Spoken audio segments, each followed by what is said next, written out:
Hi there, welcome to Film Forums. Welcome back if you've been here before, and thank you for arriving on this video if it's your first time. We have a really interesting guest with us today, and I have my co-host for his first ever episode, Thomas States. So our guest today is James Price of Dog Days. Do you want to start by introducing yourself? Tell us a little bit about your background. Yeah, man. So I'm from Glasgow, North Glasgow, and yeah, I'm a filmmaker, screenwriter, and I'm one of the few who just wung their way into an industry, just absolutely winging it, and it's worked out. Hard work is not winging it, but hey ho. Yeah, it's a combination, 50-50. Yeah. Okay. Well, you always hear that being a filmmaker is really difficult and everything can be a struggle. Was this the case for you? I mean, it's a process, it's a long process. It's like I think the hardest part is just kind of getting people together to make stuff, and make short films, and I think that can be a struggle when people are working for free. But I think that's the secret, man. If you're just willing to make stuff, it's you can definitely bypass the struggle a little bit. So just that would be my advice. Make stuff and you bypass the struggle as quick as possible. Those people that don't know as well who are watching, so James is a writer and a director. Yeah, that's right. That's right. Yeah. We're here to talk a little bit about your project Dog Days. So Thomas and I have obviously seen it, loved it. Do you want to tell us a little bit about the inspiration behind it? Yeah, man. Look, it was kind of I was just kind of wanting to deal with themes about being an artist, from a non-traditional background, and yeah, kind of just themes like self-sabotage and just stuff. It was all kind of personal stuff. Sometimes I like it. I don't really know what I'm trying to say until I see it in retrospect, and then it kind of all clicks for me. Um, but ultimately, it's a love story. And I think there's a bit of red herring who the love story actually is. But yeah, it's a love story about redemption. It's a little dark, gritty redemption story. Have you calling it? It's a paradox. I have to say, when I was watching it, I really thought the acting was amazing. How did you go about getting the cast together? Yeah, so a couple was different. So like with Shannon, I kind of was just I met her through the deal with Stephen Grant, who just lives in Dundee. He's amazing. He suggested Shannon because Laura role was so important to me, and to get right, and I wanted to be authentic, like just really authentic Dundee.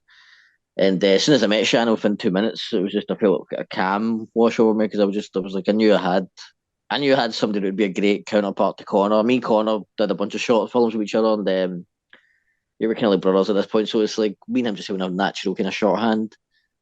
And then everybody else kind of just a lot of people I've worked with before, and yeah, just kind of everybody just kind of came really naturally. It was quite an interesting casting process. It was quite fast. It was quite once we were in it.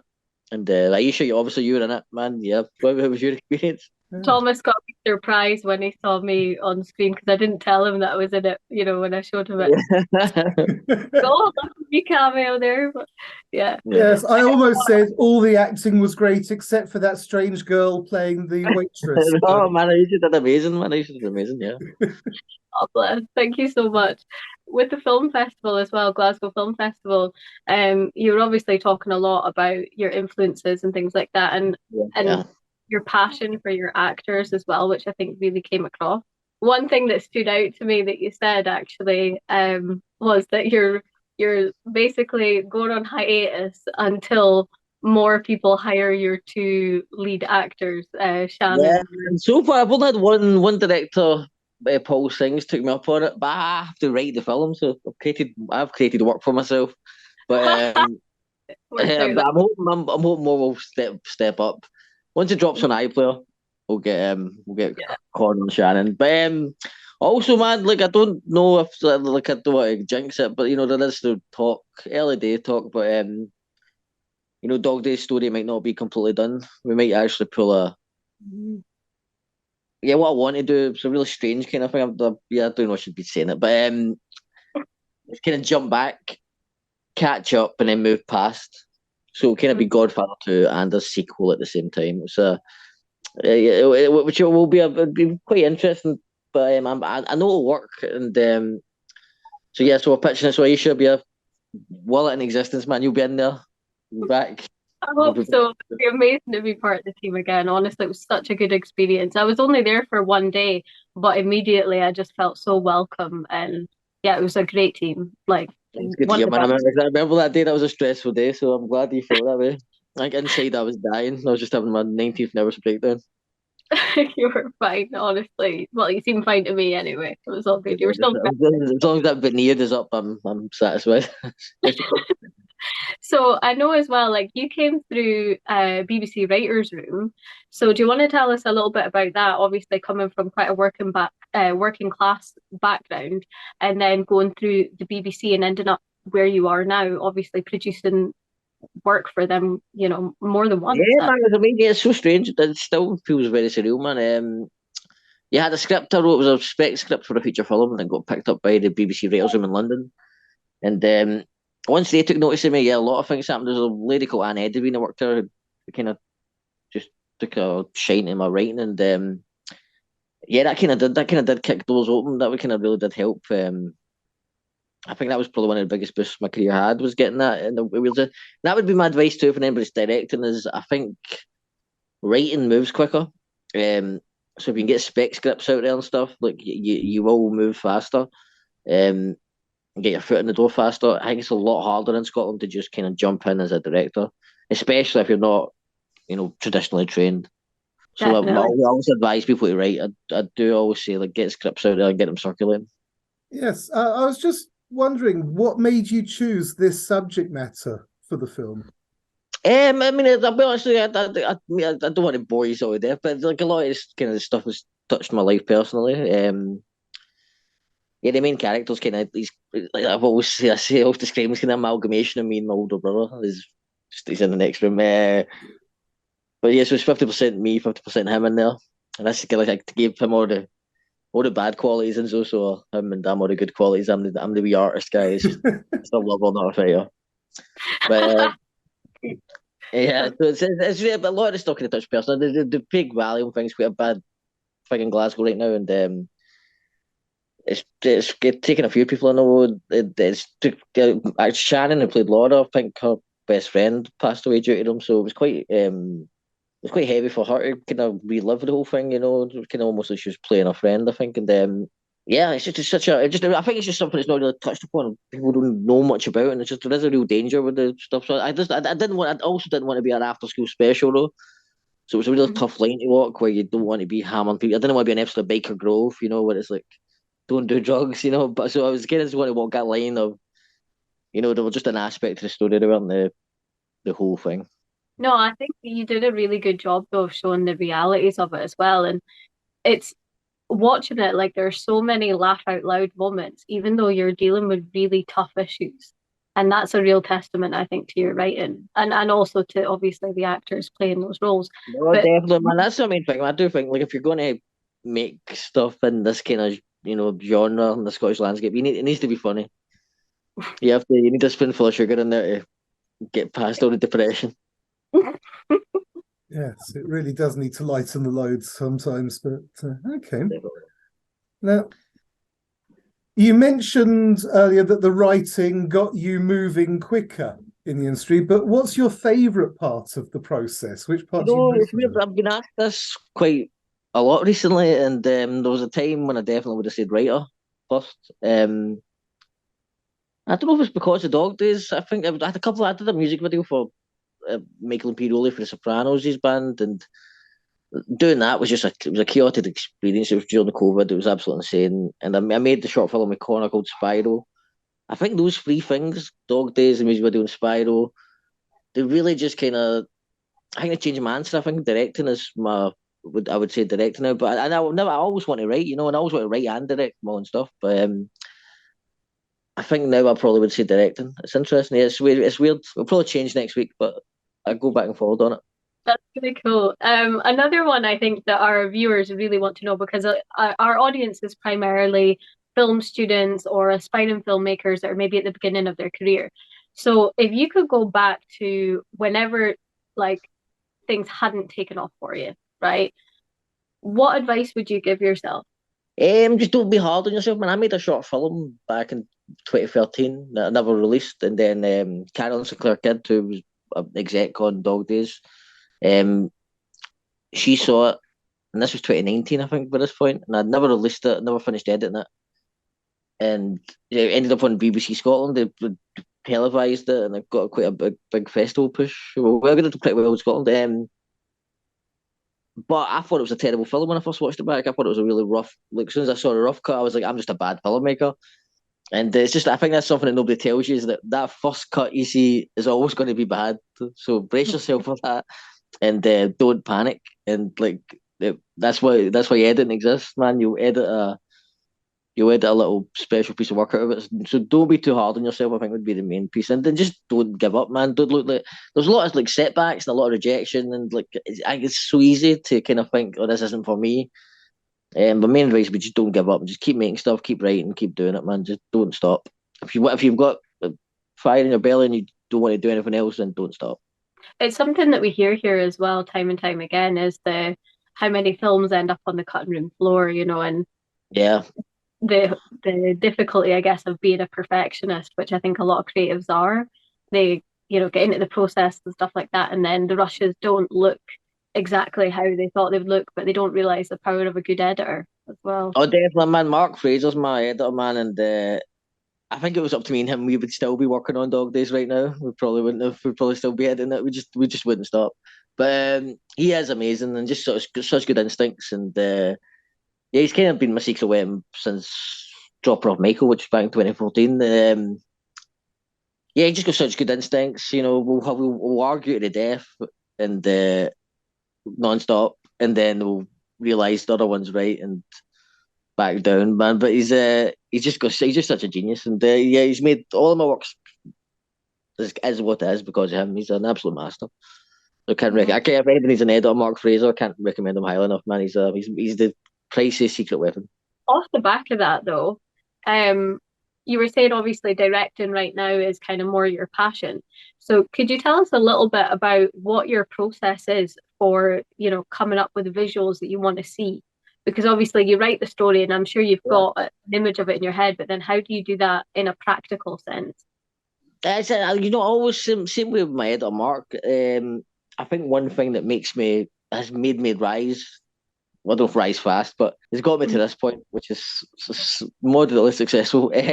As I trust my DOPs, and I like to give them as much say in the visual impact of it as I have, because they know more than me. You know what I mean? They know that like what's going to look good. They know what lights. It's everything. It's all the knowledge that they know have. Usually the way I communicate, to be honest, and it's always been this way. And I've heard a lot of other filmmakers say this, so I don't feel so bad saying it. But as I communicate with other films, so for shots I like from other movies, I'll just show my DOP that, and they'll ask them to kind of replicate it or kind of try and. I'll usually explain what I'm going for through images from other films. That's kind of So there's a lot of Michael Mann rip-offs in Dog Days, very low budget, cheap Michael Mann rip-offs we got away with. No, it's beautifully shot. It really is. Oh, Gavin Hopkins, yeah, man, I can't recommend him highly. He's a beautiful DOP, man, and I can't wait to work with him again, man. He's amazing. He just goes the extra mile.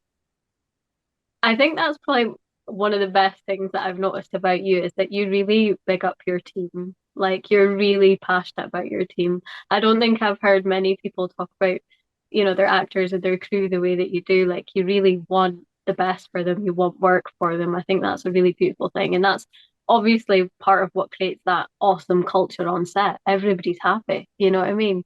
Yeah, man. I mean, I think that's one thing that I'll take pride in is like, you probably didn't get the best day, but like, if on my sets, it's usually a laugh. We usually do have a laugh, but no, that's really important to me, man. Like, because I've been doing it for like solid for 10 years now, kind of successfully.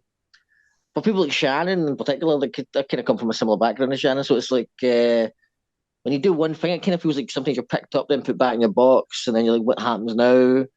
And that I always hated that feeling, so I'm always kind of pushing for me. And Conor can be, Conor's just kind of too cool for school, so he doesn't really care, you know what I mean? He's so laid back. He's like, wow, what will happen, will happen. But that's what makes sure people realise how good they are, man, and they, like seek them out. Because it's like I think they're better than anything they don't even offer in Dog Days. You know what I mean? Like I think, like to me, Connor should be in Peaky Blinders. He should be in like Channel 4 shows and big shows, and he's just I think he's just one of them kind of more overlooked talents in Scotland. But yeah, man, no, and look, man, it's a total collaboration. Like, man, like it's not a one man show, man. I wish I could take credit for it all, but I can't, man. It's the team makes it work.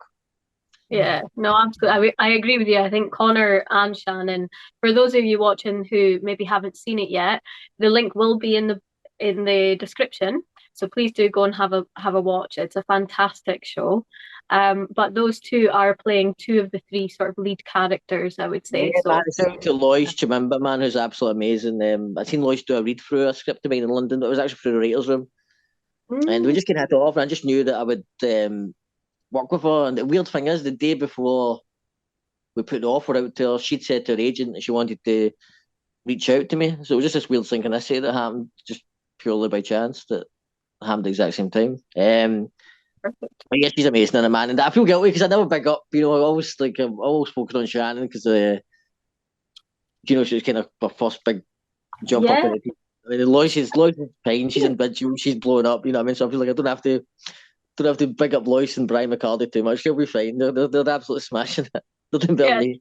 careers. I know what you mean. Like, I mean, Shannon, I was blown away by her as Laura, and then to hear that she hadn't really done anything else before this, I was like, wow, the only way's up. Then, No, she is. definitely, man. And she's done. She's made small. She's showed up in a few short films made in Dundee and music videos. So it's like she's out there, man. But it's just like there's just not enough happening in Scotland, man. We need to kind of. I mean, we can talk about that because, again, I agree with you. I'm an artist in Scotland as well, and there Yeah. really there's not enough productions made here that have adequate funding. There really Yeah, isn't. exactly. Yeah, no, definitely, 100%, man. Like, definitely, man. Like, I mean, it's nice having funding, but sometimes, like, I do really struggle to see the difference in having funding and not having funding. You feel less guilty because people are getting paid something, but I mean, in terms of the finished product, sometimes there's not a huge difference, and it does sometimes feel like the funding. I don't know. I mean, this is not a fair thing. It's not a cover all, but it doesn't cover every example. But you kind of feel set up to fail sometimes. Where you're kind of given just enough to hang yourself, really, man. And, so I do. I agree 100%. I think there's to be more money put into. Yeah. You just put into making good movies, man. I feel like Scotland's got so much more to offer, and I think Hmm. Ireland's kind of leading the charge a little bit. I do think they've got a bit of a bigger. They're kind of more consistent, with the amount of films they put out that are quite interesting. But yeah, I don't know what it is, man. But something has to be done here. But I think it hopefully will, man. All you're hearing nightmare stories of like everybody's got less money now, and like Yeah. the funding bodies are getting money taken away from them. But I'm hoping. Yeah. But the more that they see productions like yours, the more likely there is for funding and for opportunities to come to Scotland because, like, sure, the quality might come out the same because, you know, Scottish people have skills, they're talented, they're creative and everything like that. But in order to survive off of filmmaking or acting, you do need paid work, you know what I mean? And Yeah, definitely 100%. But I'm back to being poor again, man. Yeah, didn't take long, So no, I'm right there. I'm thinking about that quite a lot recently, and that's my main thing is kind of just thinking about what the next move is. Yeah, so it's just it is, man. It's like that is quite sad. I mean, the one thing that I'm blessed with is I'm good at being poor. My mum's really handy, give me money and stuff. So it's like I'm like I really do well at being poor. So it's like I don't suffer too much, but there definitely has to be enough. There has to be more done to make it like a sustainable career, and because otherwise it just feels like a hobby. I mean, and that's not a nice feeling either. You don't want that because it's not that. It's like it is your whole life, and yeah, I don't or have a you have backup plan. I don't have any backup plans. So it's this or robbing banks. So yeah, let's see. Better go well. Take a camera, make a film. Yeah, there you go. Yeah, 100% documentary. Yeah, we'll do a man-based story. So, any last golden pieces of advice for upcoming filmmakers that you would give them, and then obviously we'll let you get off. Yeah, man, just trust your team, man. Always remember it's collaboration. I do think sometimes directors can be a bit can worry that they have to have all the answers or put that pressure on themselves, and it's like no, man. Like the DOP is the DOP because You know, he understands how to direct photography. You know what I mean? So it's like I give these guys the freedom to do their work, and you'll probably be surprised that surpasses even your expectations. And what else, man? And just enjoy it, man. That's the main thing. It's like I feel like you only enjoy it in retrospect. You know, you don't realize you're in the good times, and this goes for everything in life probably. But yeah, enjoy it, man, because it's weird and take note of your kind of leveling up, because that's the thing that I always miss. That I think just because my life's not completely like changed, it doesn't feel like anything's happened. But it's like you need to kind of take notice of. Oh, no, I've really moved forward from where I was, 8 years ago. So it's yeah, man, just collaborate, give people the freedom to do their art, man. DOPs, actors, don't get in the way unless you have to. That's probably my main bit of advice. And yeah, and just enjoy it, man. Enjoy it. That'd be the main bit of advice. Enjoy it. Don't get too stressed out about it. I think that's the best piece of advice for anyone, whatever industry. Yeah, 100%, definitely. Yeah, I think that's it. Yeah. Definitely. Thank you so much for coming on, James. Honestly, No, man, thank you so much, man. I can't thank enough for having me. It really means the world. Thank you so much. No, awesome to have you. And again, if you're still here and you're still watching, please do click the link below. Go and watch Dog Days on BBC iPlayer. Thank you so much.